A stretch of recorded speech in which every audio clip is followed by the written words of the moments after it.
Hello, everyone. Welcome to another episode of Queen City Unleashed. I'm Shay Luciana, and today I am here in Restaurant Constance with owner and Chef Sam Diminish, owner of Restaurant Constance and Your Farm's Your Table. Chef, welcome to the podcast. Welcome to Restaurant Constance. Thank you. Thank you. We were here a couple months ago, and we've been trying. Every time I would look to try to come here, it was always booked.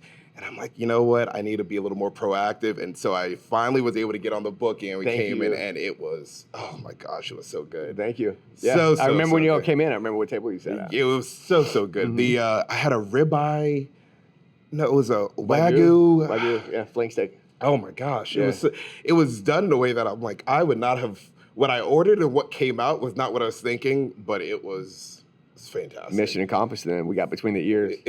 Yeah. You try to outthink or do something creative? We're humbly deceptive, in our approach to food. Yeah, okay. Yeah. And so like the mission is to present something that somebody has seen, right? So simple approach to presentation, somebody's seen 1,000 times, but once they taste it, it's an immediate hard right or left turn, hopefully a good turn either way. Yeah. And we get to like land between your ears and stimulate thought. Well, yeah, we definitely thought through the what was in front of us, which was fun. It's a very arrogant way of saying like we care deeply about the food that we create, but we also have a very, very like simple approach, and one that we lean on incredible ingredients and what to make them shine. I'm going to reframe that a little bit. I don't think that's arrogant. I think that's taking great pride in what you're doing and understand that there can be a lot of thought into food. So I don't think that's arrogant. I think it's intentional. Thank you. But okay, tell me a little bit about yourself. I've been asking this fun question of, if you met a stranger on the street and they were meeting you for the first time, who is Chef Sam? A friend. Okay. Yes. Take great pride in being a friend. Yeah. What is that? What does the world friendship needs more mean? Friends, man. What does friendship mean to you? That is someone something that I care a lot about. On. Yeah. Someone that cares about your interests and someone that you can depend on.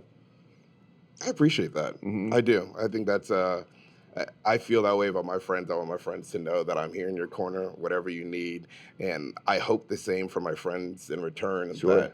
That life is hard enough, and having people to go through it with that you can count on. Makes a world of difference. That's the spirit of the company, and that's kind of how it all began.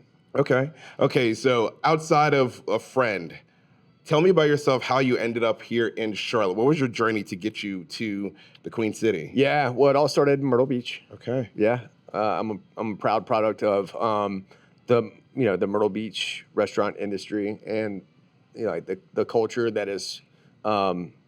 Kind of like beach life, and fun. Yeah, I grew up in with a big family, and I was always into sports and doing the things like that.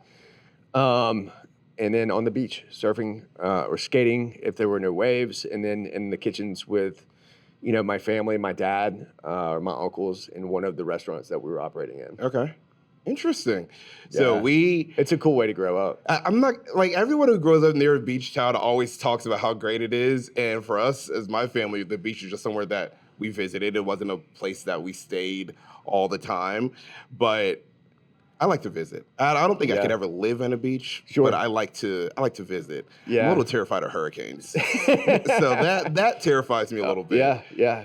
I can see that. Yeah, so I'm not a big... There's tons of them out there. I don't like snow. I don't like hurricanes. I like where the worst we're going to get is a serious thunderstorm. Sure. And that's it. Yeah. So from Myrtle Beach, what brought you to Charlotte? Well, gosh, my life took several twists and turns.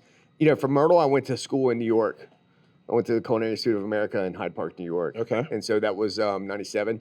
And that was after, like, I kind of left my dad's restaurant group, if you will, or his leadership, and I went and worked for another chef that, was trained, like professionally trained, classically trained, or whatever. Yeah. And like that was a moment where I kind of grew up in the restaurant business, and I knew that this is where I wanted to be. I didn't really have a clear view of like what the next 30 years of my life would look like. I just knew restaurants were cool, and the energy and the collaboration and everything about taking care of people attracted me. Yeah. And so essentially whenever I got done with high school, my dad kind of sent me over to another chef. But he also put me in school at a local tech college. That does like They did culinary arts. Yeah, it was a culinary arts program. And I remember vividly just being so lost and just unsure of myself. But I also had this new job where I was kind of learning on the fly. I was learning what I was supposed to know in school in the restaurant that I was working in.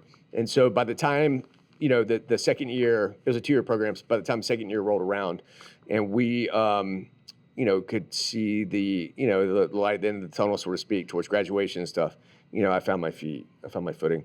And then by chance, that chef entered me into a culinary contest in a little fishing village called Merle's Inlet, Taste of the Tidelands. First place was a semester paid for a scholarship at Culinary Institute of America. And so that's how I got to New York. Really? Yes. And one of the judges at the competition was Ferdinand Metz, who at the time was the dean of CIA. Do you think you would have gone if not for that competition? No. Was culinary school a dream, or might you have found something more local? No, I didn't even. It wasn't even on the radar. Really? Yeah, no. Even after the that's how most of my life has unfolded. Yeah. Yeah. Mm-hmm. So just one surprise after the next. Yeah. I honestly thought that I would just be where I was working at. The place was called Sea Island Inn, and I love that place. And I would be on there. I'd be there for the next 10 years or whatever. Huh. So what was that moment? What was whether it was a week, a period, or a day where you said, this is it for the rest of my life? Maybe it was early on then, after culinary school, where you said, yeah, this is what I want to do forever. Well, I went from my family's restaurants to the Sea Island. And, for the first time, I had a peach in the summertime, and they were there, and they had the words to explain to me, this is a summertime crop. And so, and I saw basil and tomatoes and house-made field stock and all of these things, and the wheels were just spinning. And it was then, well before I went to culinary in New York, that I knew that this is what I wanted to. I found my home. I won't say envious. I have. There's something to be said about that, actually. Yeah. Well, I think a little envious of people who can find that thing so early in their life and because a lot of people joke I'm gonna figure out what I'm gonna do when I grow up. My dad still jokes about that, but he absolutely loves his job and what he does. Yeah. But he's still there still could be something else that I could love even more. So I think it's cool for you that early on, something inside clicked that you said. I'm one of the lucky ones. I never had that 4 or 5 year period in my life where I was unsure about my career path. Yeah. I am one of, I'm coming from a big family, and so I know, I have firsthand experience of what that's like. And I'm a dad, I have a child that's in college now and went on the way to college, and so yeah, man, I consider myself lucky. Okay, so when you first got to Charlotte, I'm assuming it was an opportunity to be a chef here in the city? No, I was married at the time. We had Constance, my oldest, the namesake of the restaurant. I was about to say, how does she feel? What was that moment when you told her, or did you ask her? What was the conversation of her getting to be the name of this restaurant? Yeah, well, so, I have to say, I just celebrated 10 years of sobriety, right? And so, congratulations. So there was a period in her life where I wasn't around. I walked out and was gone, and it was almost 2.5, 3 years, and so. For a kid, that's super difficult. And whenever I did find sobriety, there was this reintroduction process. And I remember just feeling so overwhelmed with gratitude by the way they accepted me the second time around. And it was in that process that I decided if I ever open up my own restaurant, I would name it after her. Okay. That's how that happened. That is beautiful. Thank you. So that's what brought you to Charlotte. Yeah. First, what year was this? What was your initial take on the city? Yeah, 2004. So that would be, Tracy, we had Constance, and I was married at the time. Tracy is my co-parent, and she wanted to get back into the workforce. She wanted to be in insurance, actually. Yeah, so she found an opportunity. And my sister was here, and still is here. And she had a sister that lived here as well. Okay. She has moved to South Carolina, but so we had family support, essentially. She wanted to get back to the workforce. I can cook anywhere. I could do this. Pick a city and I can go there and there will be a job waiting on me. It's one of the benefits of being in food service. So it's really it was her direction that got us here. Okay, interesting. So I'm so glad. What was your 2004? It's 20 years ago from now. What was your take on the city? What was your impression of the city then? And then talk about some of the evolution that you have seen, that whether good or bad, from them. Sure. Yeah, sure. Well, when I landed here in 2004, I was attempting to sober up, and so those are the optics I was viewing kind of life from. Yeah. And so I didn't really have like this overview mentality and trying to calibrate like where the city was at in food and stuff. I was just trying to hang on. Yeah. And so I got a job, and and I was able to cook again, which is like that was a huge milestone for me at the time. Okay. Yeah. So now, 2024 now, what are some things when you're not being Chef Sam or the friend professionally, what are some things that you enjoy in your personal life? Like, what do you do for fun? Like, how do you decompress? Do you go home? Are you constantly in the kitchen, or are you do you have an outdoors activity you like to do? Yeah, yoga. Okay. It's huge. It's had a huge impact on my life. I'm 48, and I've always been into like sports and staying, like physically fit and all that other stuff. But after 30 years, in the kitchen, there is a price to be paid. And so yoga has been the place where I can go to kind of recenter and make sure that I'm taking care of myself, my mind, and my body at the same time. And so I love that. I do love getting out into the mountains and and getting into some open spaces. There's something about the energy of Western North Carolina that is really inspiring to me. Yeah. And so many menus have been written, out there. Okay. Many menus have been written on the yoga mat, actually. And so so if you had to list, there's the top 2 right there. Wow. I love traveling.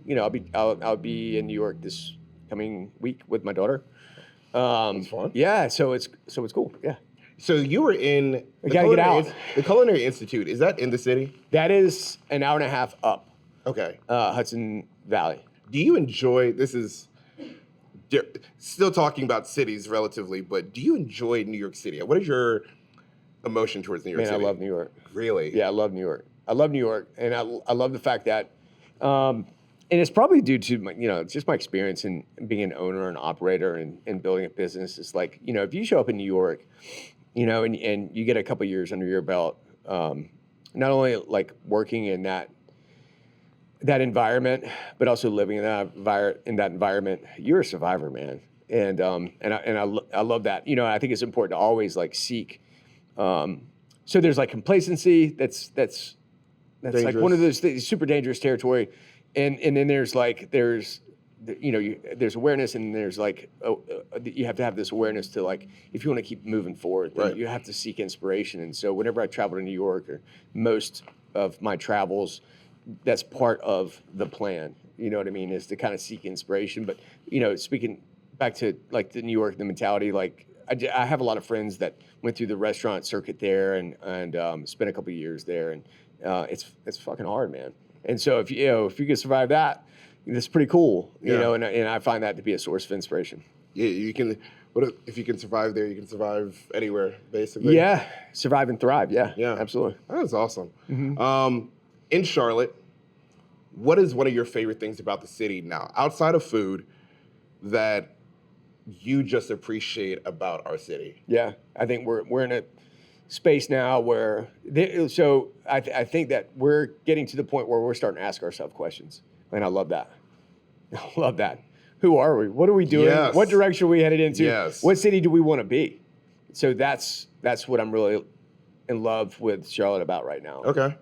Yeah, that is a huge part of this podcast and why we're doing that, because I asked that question with my friends, but I'm curious from people who own businesses, the leaders of our city, what do they think? Where do they think we're headed? What do they think the direction is? So I'm always very curious to see what that is, but I think it gives us a really huge canvas to paint that and figure that out together. And so that is what we... So like the easy answer is to be like, oh, city sucks. It's not a food city. We're nowhere near like Raleigh or Asheville or anything like that. But I like to think differently, and I like to think of the possibilities. I like to focus on the possibilities. And so in order to do that, you really have to ask yourself, and your colleagues in the city, especially the professional planners and movers and shakers kind of thing, is, what kind of city do we want to be? Yeah. And are we who we say we are? Right? That's huge too. And so that's kind of where I feel like we're at now as a city. I think there's a balance between aspiration and honesty of where you are currently, whether it's in professional settings or our city. I oftentimes hear it's like, no, we are saying this about ourselves because that's who we want to be. And I think that there's a balance there, though, because sometimes if you say that so much, but that's not who you are, I think sometimes you neglect to be honest and combat like what your current situation is. Yeah. And so I think it's great to have the goals, but let's be real about who we are right now and say that that's the promised land that we're trying to get to. Yeah. And I don't think there's anything wrong with that. No. I just think sometimes people get caught up in, no, we're this. And it's like our numbers or the people here or whatever it is say otherwise. And let's acknowledge that, but also say we're still going to keep working towards what that goal is. you Sure. know? Yep. From a food perspective, what do you think our biggest opportunity is in Charlotte? The next generation. Of chefs? No, I think of the population, the next generation, because I think the next generation, and you're seeing that now, is a generation of like human beings that have traveled, and they have an appreciation for food. They have an appreciation for art, all the arts. They have an appreciation for dialogue, and they have an appreciation for the most part, change. And so that's what I lean into, when I think about Charlotte and what I love about it. Interesting. Yeah. So you think that impacts, or that's important, or an opportunity for the food scene? I'm assuming because, hey, we travel and go eat food somewhere else, so we're looking to get a taste of that when we come back home. Yeah, definitely. I guess that is a good point. Yeah. Like when we travel, and we come back, it's like, oh, this reminds us of a dish from X, Y, and Z place that we visited. Yeah. Makes us a little more inclined to come back to the restaurant and find places like that. Yeah, because I think that Charlotte has talent. I don't think like we're void of talent from the culinary perspective.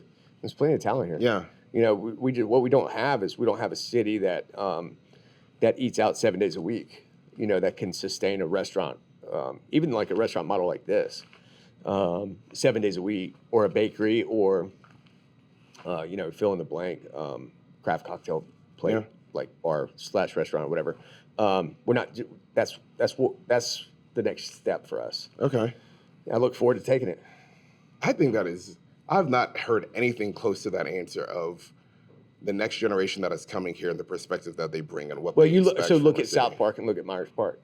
Yeah. And for I've been here since 04, so that's 20 years. For the first 10, it was steak and potatoes, and you know what I mean, like maybe. Some fish, strip of grits, you know what I mean? Yeah. Like that, like super simple and straightforward and very basic. And then the past 10 years, you're seeing a generational shift where the people that we were cooking for have moved on, and we have people that are taking their place. Yeah. And so that evolution, that change has to keep changing, man. Yeah. For us to take the next step, and be the city that I think that we're capable of being. My brother and I eat very differently than our parents do. So I think when you say generations, now I'm starting to think about like, hey, I think maybe our generation takes a little more risk too when it comes to food. 100%. Like we are a lot more likely to see dish from place we travel to in Europe or dish on TikTok and say, hey, we're going to try this that's different than the steak and potatoes. And I have learned to enjoy cooking, but I never bake. That's like not a thing that was my skill set. Or not something, I don't know if skill set is the right word, not something I was ever really interested in. Yeah. Well, during COVID, I love cinnamon rolls. Yeah. And I saw a cinnamon roll cake recipe. And my wife and I had been married for like 3 months at the time, but we've known each other we'd been together 4 years before we got married. And she comes out her office and I am whisking and whipping and she just stops and goes, what is going on?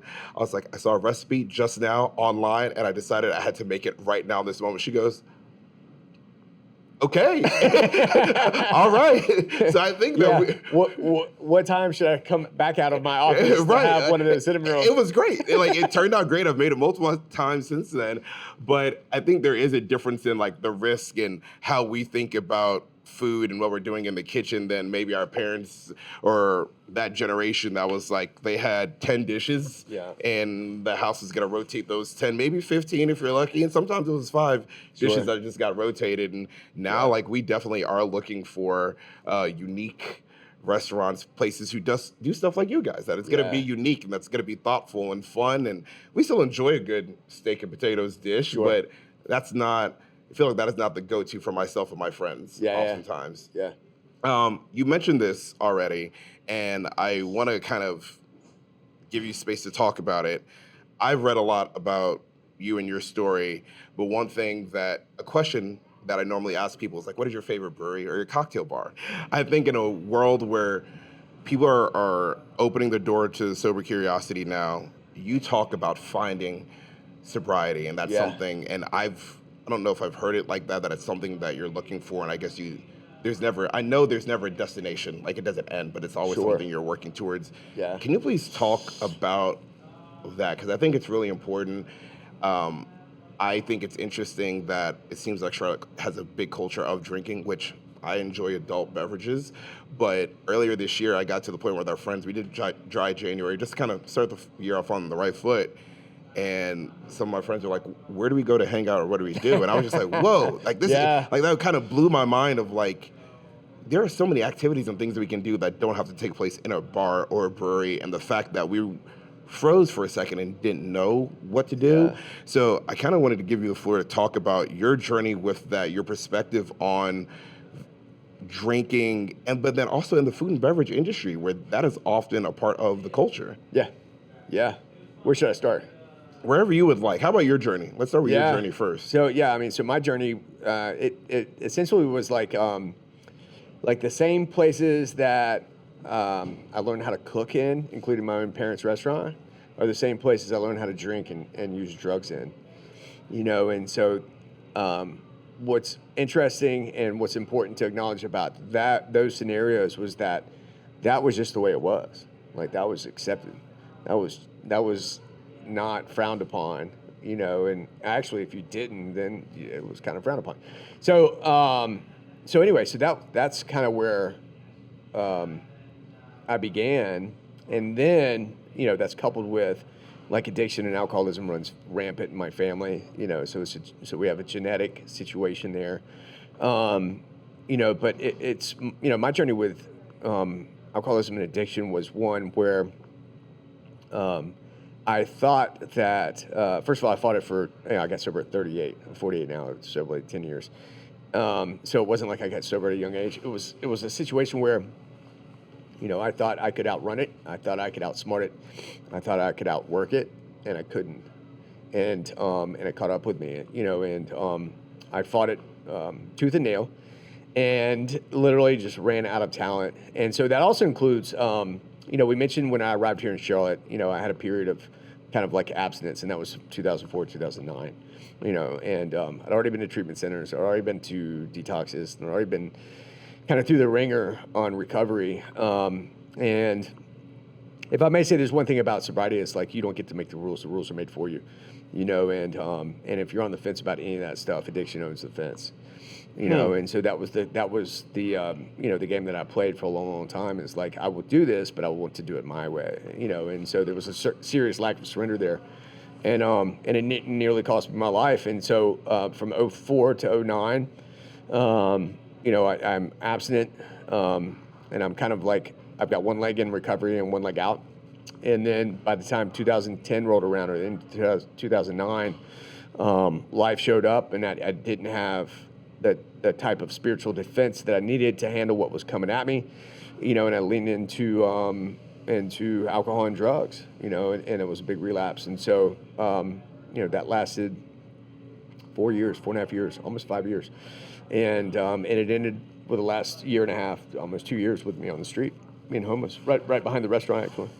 Yeah, which is a cool side Same story. restaurant that you now share your story with. Yeah, Tuckasegee and State Street, which has now been, it looks completely different. Yeah. And I was running a gun, and I was on the front lines of, some really, really nasty drugs and nasty people. And I nearly lost my life right around the corner here. And, but even then that wasn't enough, and it really wasn't until I kind of had a moment of clarity in the fall of 2014 that I gave getting out of Charlotte a chance, and I went to treatment, and I spent about 6 months in treatment, and it took all 6 months, for me to really, really have a clear understanding of what the assignment was. And then from there on out, it's been one step in front of the other, one day at a time, and here we are, 10 years and a couple weeks and change, and a lot has happened since then, since I put recovery first. Gosh. And so, I'm one of those people that went through a wild childhood and a dysfunctional family, and I managed to I accomplished a lot of things, while I was struggling, and I graduated high school early. I went to the greatest culinary school in the world and was a top 15 student, with half my brain tied behind my back and working a full-time job. And so I had just a very arrogant approach to recovery, and it nearly cost me everything.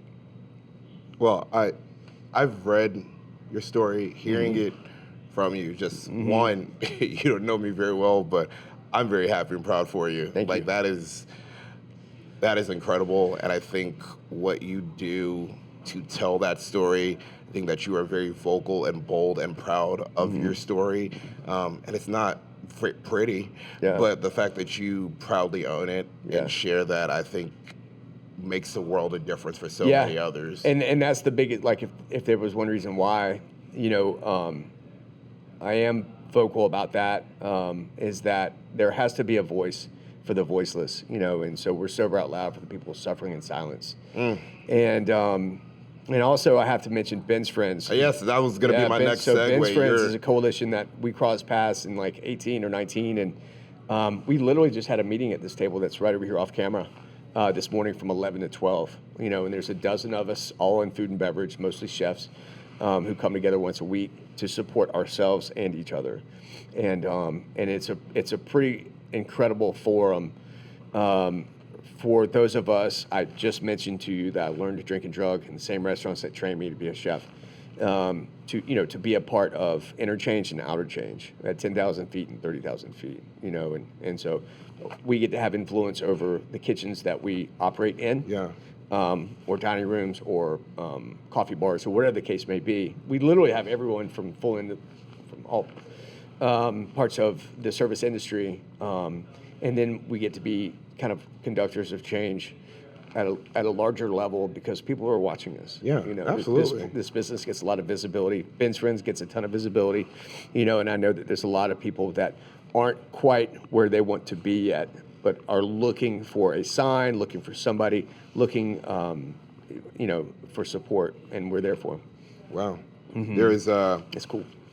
There is something that's impacted me recently that I read, and kind of thinking through it, of being your authentic self gives other people the permission to do the same thing. And so when you tell your story and it is authentic and you are successful now, whether you want to accept what success is or not, but I would... sobriety has redefined what success is, man. Well, professionally, people would say you're successful, but there are parts, this journey with sobriety is something that you're continuously working on.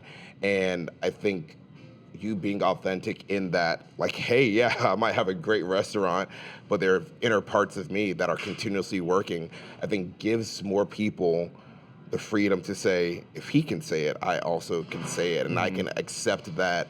And I've just been thinking about that for myself too, of what are things that I can be more authentic about, because I don't know who's watching and I don't know who might need that example or who's almost there.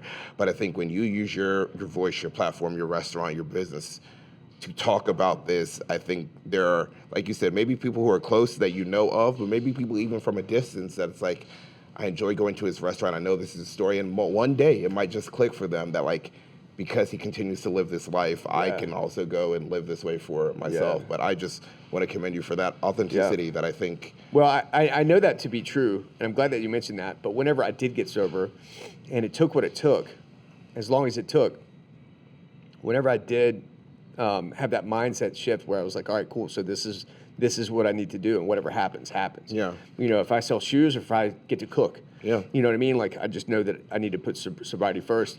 Whenever, you know, I got a couple, like, kind of miles under me, you know, and everything that I heard from age 16, you know, to 38 resurfaced, and it made sense. From everyone trying to help me out, whether I was in high school, struggling to figure myself out, dabbling in drugs and alcohol, or to full-fledged addiction when I went to treatment at, 21, 22, whatever year that was, onto, you know, the last round of rehabs that I went to, and every conversation that I had, everything resurfaced. So we tend to think of ourselves as change agents planting seeds of hope, you know, and so to your point, yes, absolutely.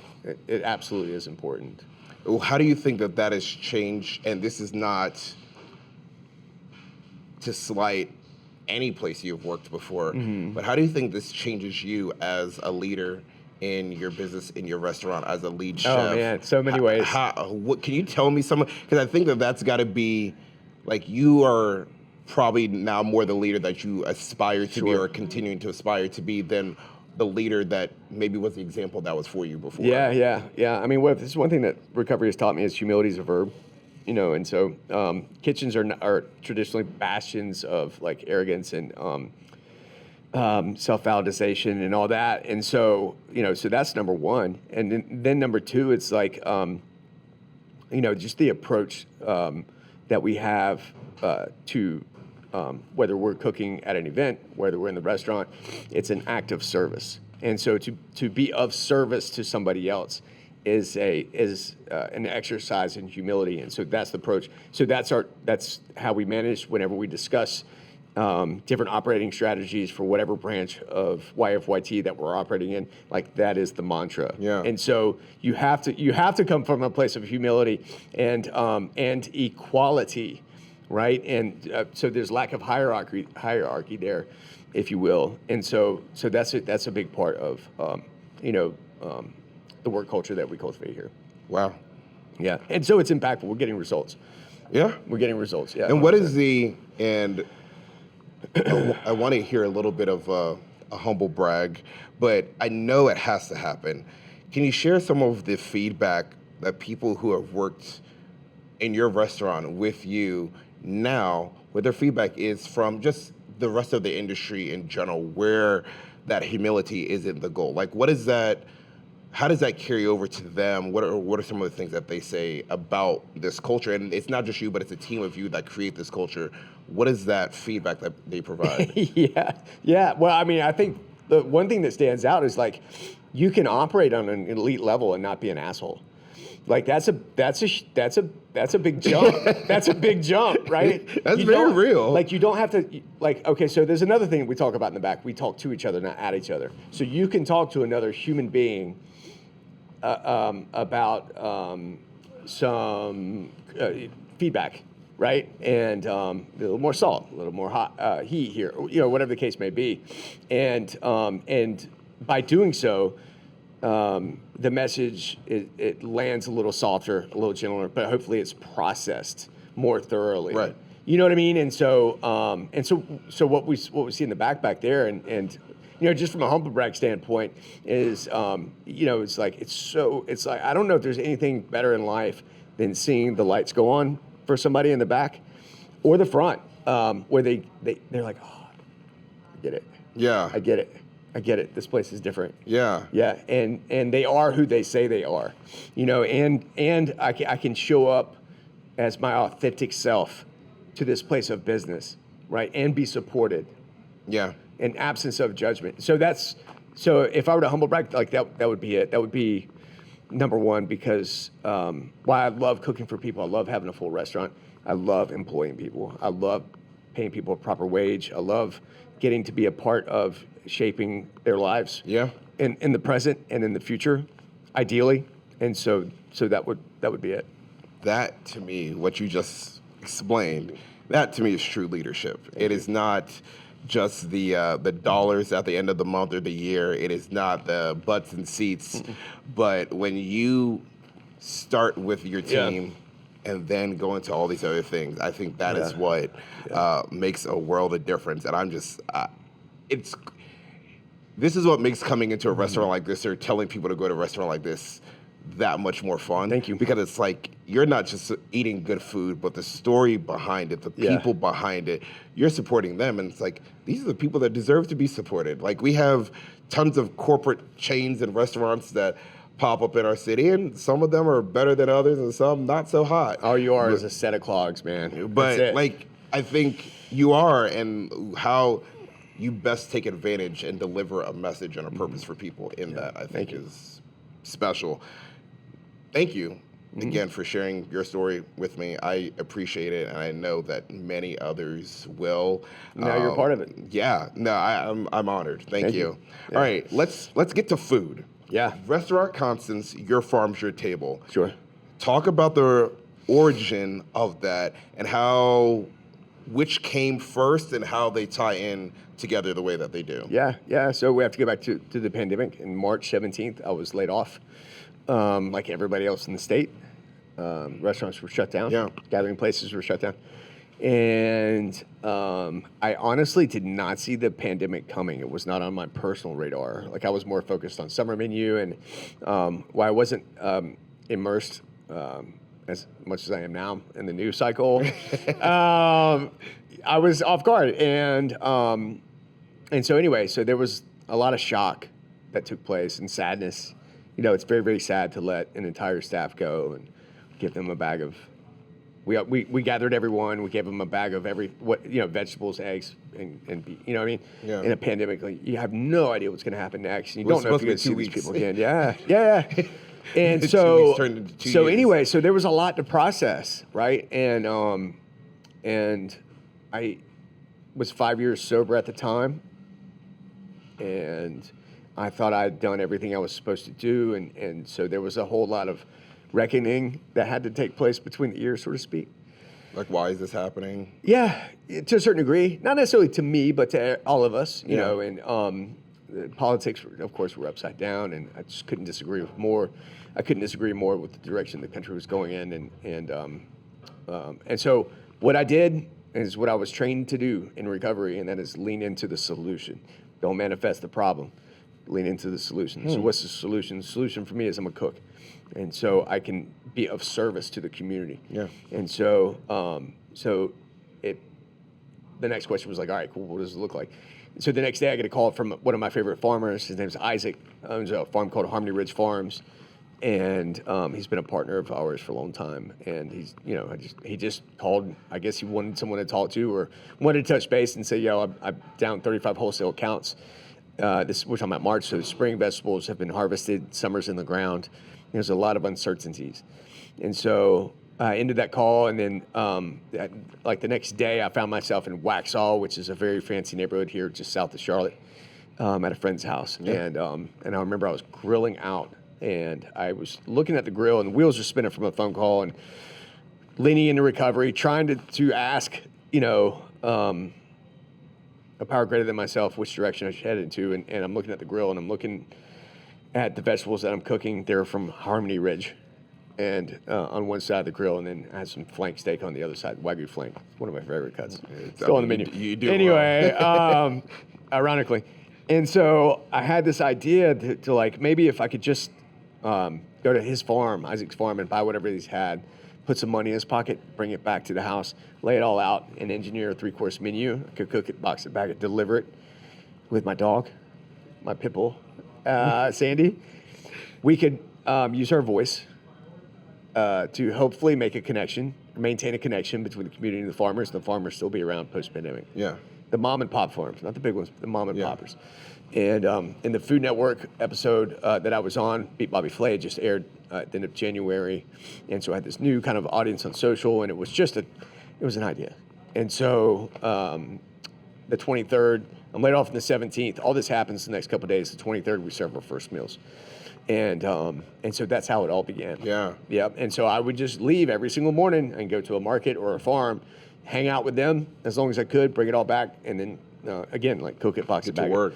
Yeah, and create a menu. But what was cool is like I launched it on Instagram. I had a Venmo account where I was getting IRS sending all the money. I already paid my taxes. We're straight. I have a good accountant.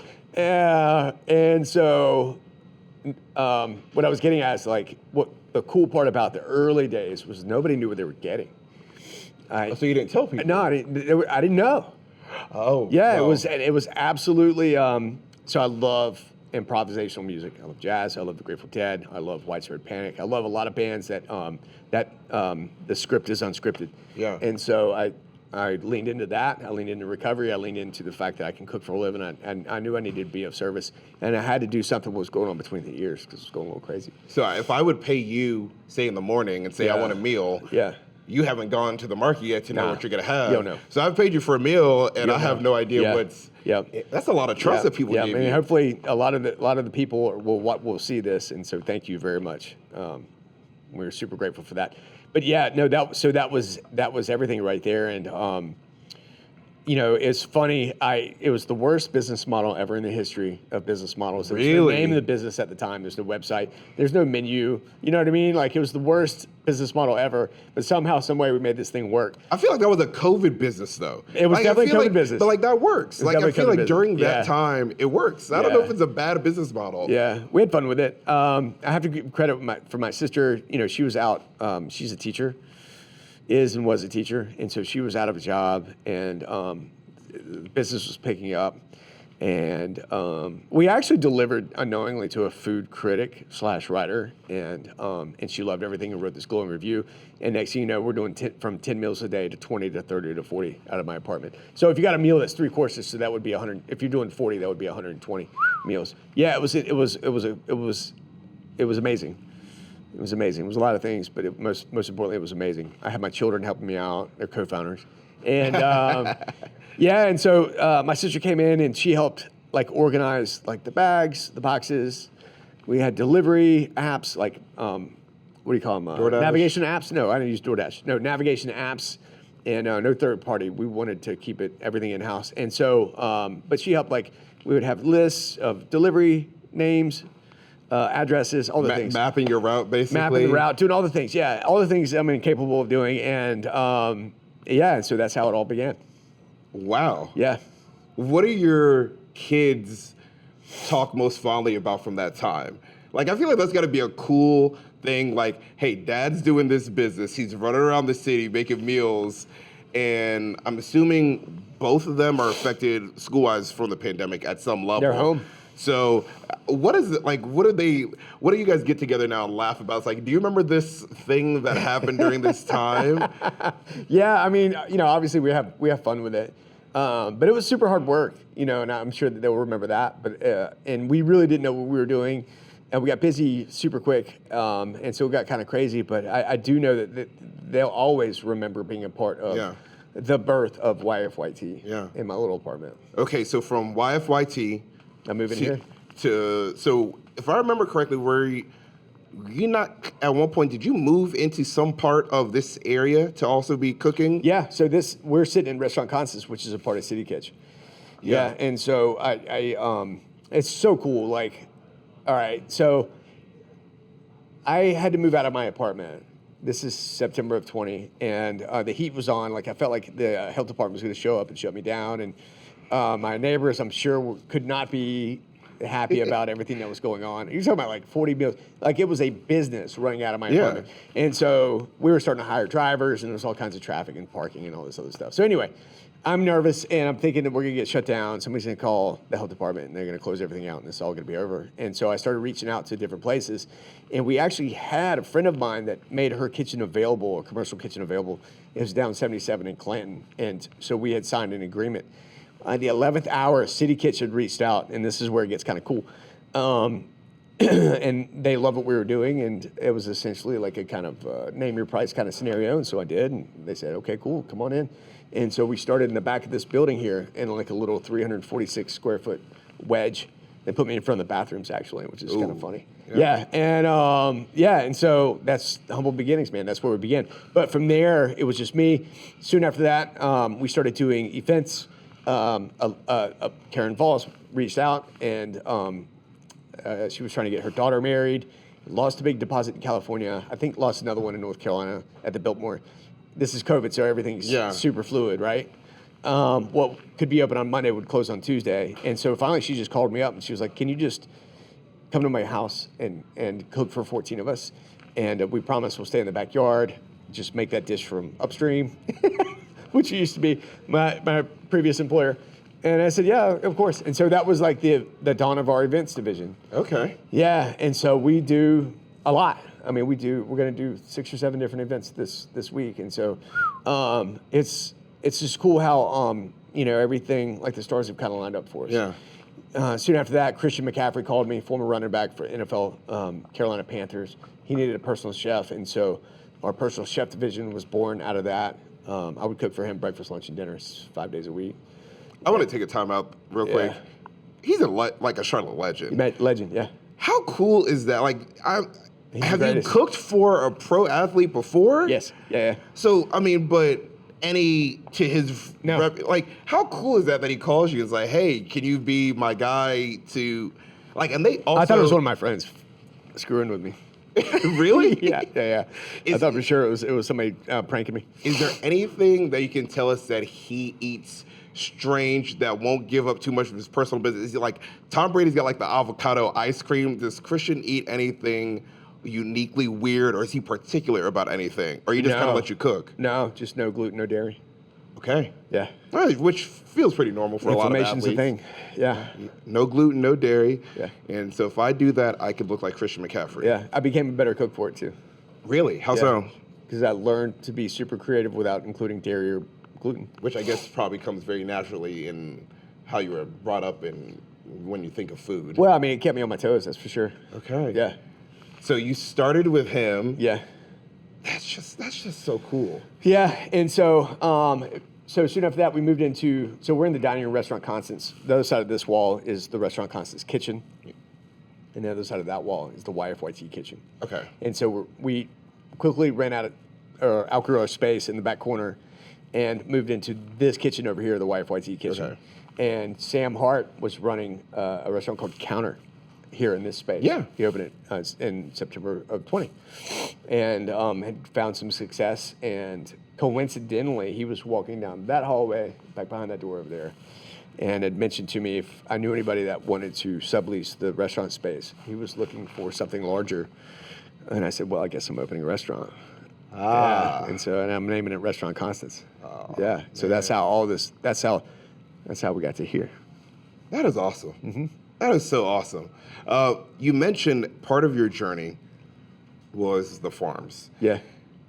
Can you talk about the importance and the relationship you have grown with local farmers here and how that ties into the food that you all create? Because I can taste, I'm not a food expert, but I can taste fresher food. Sure. Meat, veggies, those type of things.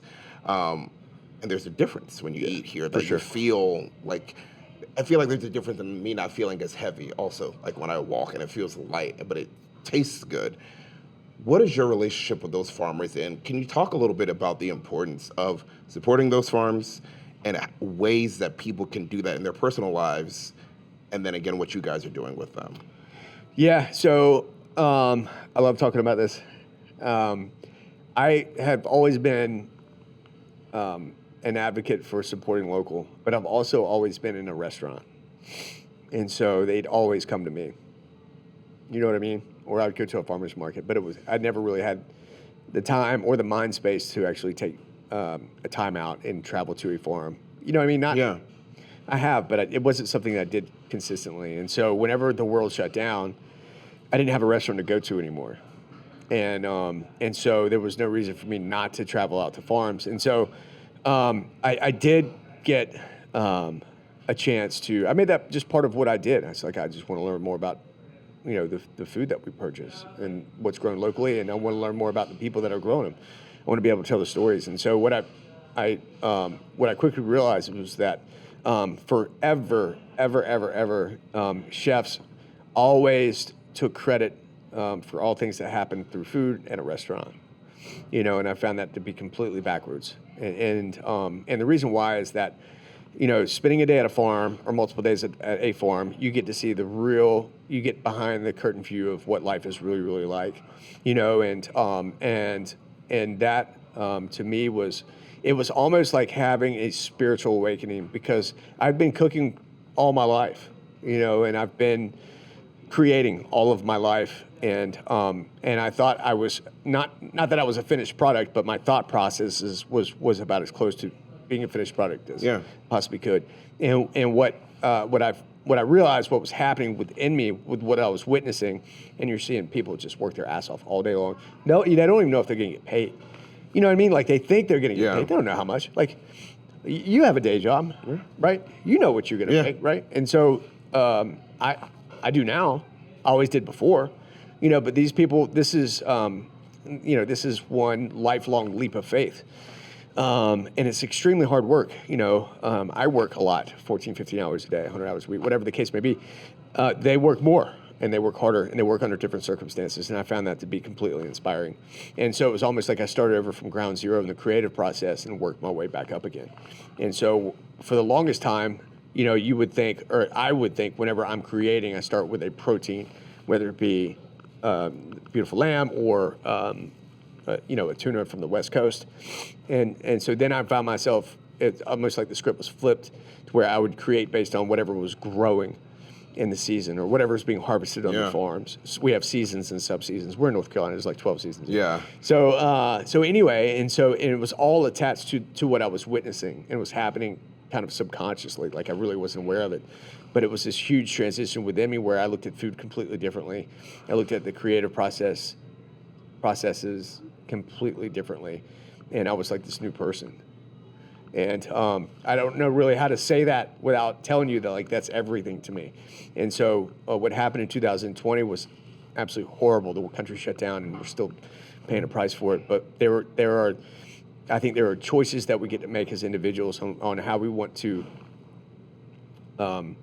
frame certain scenarios that can easily target us. And so for me, I leaned into recovery on this one. It was like I wanted to turn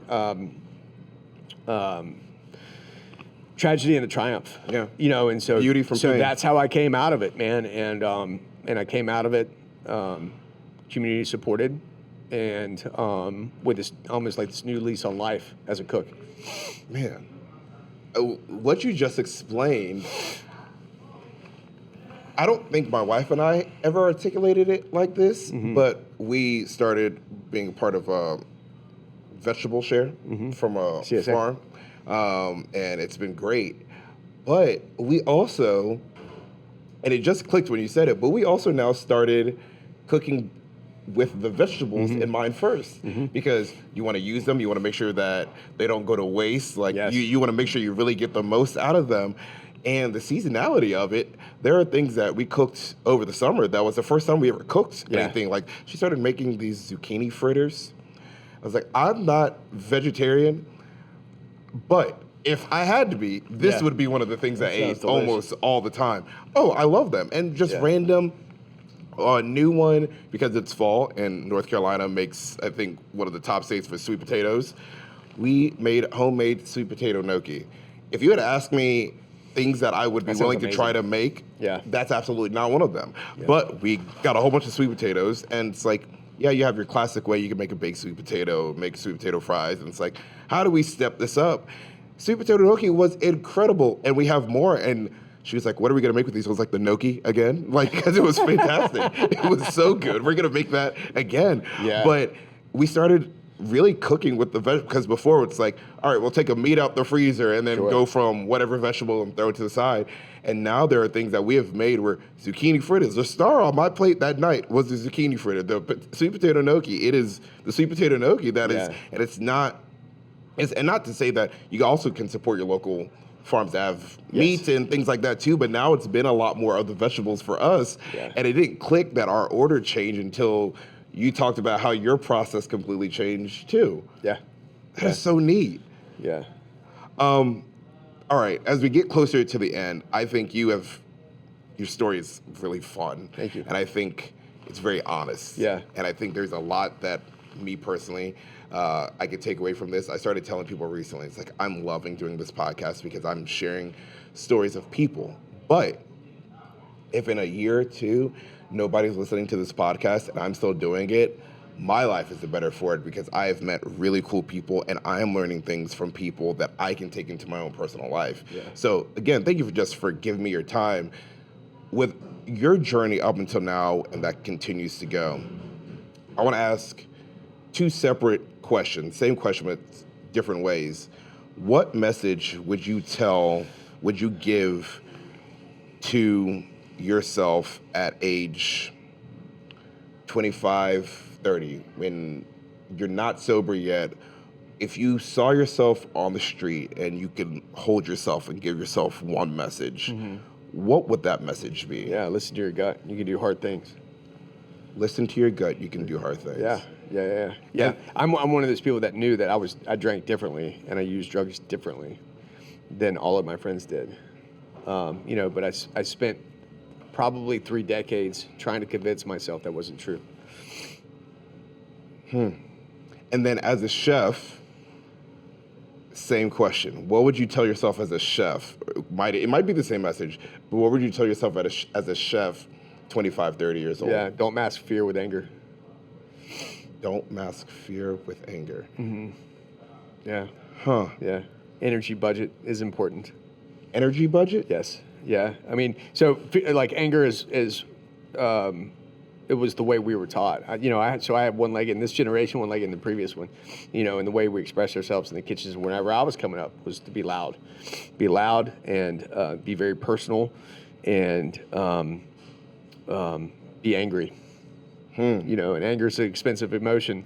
At least it is for me, and so that would be the sound, wisdom-based advice that I would try to give myself at a younger age. And it takes me days to get, not that I don't get angry, but it takes me days to kind of my to get to that point.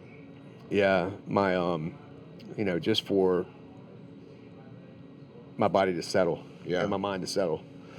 What would be, now I'm thinking, you like, these are things that I'm thinking about now. What would the message be to new dad? Oh, new dad? Yeah, new dad.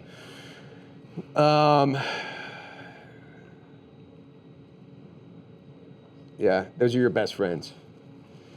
Yeah, treat them as such. Wow. There's no rank really in our kitchen in the back there. Yes, I'm responsible for payroll and and making sure invoices get covered and all that stuff. But there's really there's something incredibly rewarding and empowering about being viewed as an equal, and I find that to be the same in parenthood as well. Wow. When they're, I was raised completely differently. We had no voice really. Isn't that awesome though? Cries, yeah, and to get to change your kids' experiences. Yeah, and so whenever I sobered up, I really had no position to be in charge of anything, and so it really wasn't my approach. And so I had this new approach where I want to be friends with my kids, and part of that was grounded in some insecurities and being unsure of myself. The other half was I just had a genuine interest. I love them, and so that would be my advice to a younger version of myself that had just become a father: be friends with your kids. Okay, now I've asked you to give the tips for those 3 versions of yourself, but what is the one thing you would tell each of those 3 versions of you from a proud thing? Like, hey, we did it. Or we're doing it. What is the thing that you were so proud of? And maybe it's a few things that you would want to tell them to hold on to know that it's all worth it at the end. Yeah. Faith without works is dead. Oof. Yeah, that's it. And faith is believing the unknown. Yeah. And so that's how we got to where you and I are sitting right now. Man, I don't know what's going to happen next. You know what I mean? And it's really none of my business. I'm just going to try to do the next right thing. Whatever happens, happens. Yeah. Man, thank you. Mm-hmm. Thank you so much. If you have not been to this restaurant, I cannot encourage you enough, but not just for the high quality food. Your team here was also so amazing. Like our waiter, I cannot remember his name, but Kyle. at the end of it, I was like, I feel like he's a dude that I don't want to hang out with. Like the team here was all just so welcoming and warm. But if you have not had a chance to come, please come, because they're doing things the right way and supporting local farmers, which is important because they are the foundation of our food in our lives. And so please come support your local farms, support Chef Sam and his team. Thank you so much for your message and your time. I really appreciate it. Yeah, absolutely. Thank you. Thank you. Yeah. Hey, we'll see you next time, but for now, Queen City out. Thank you.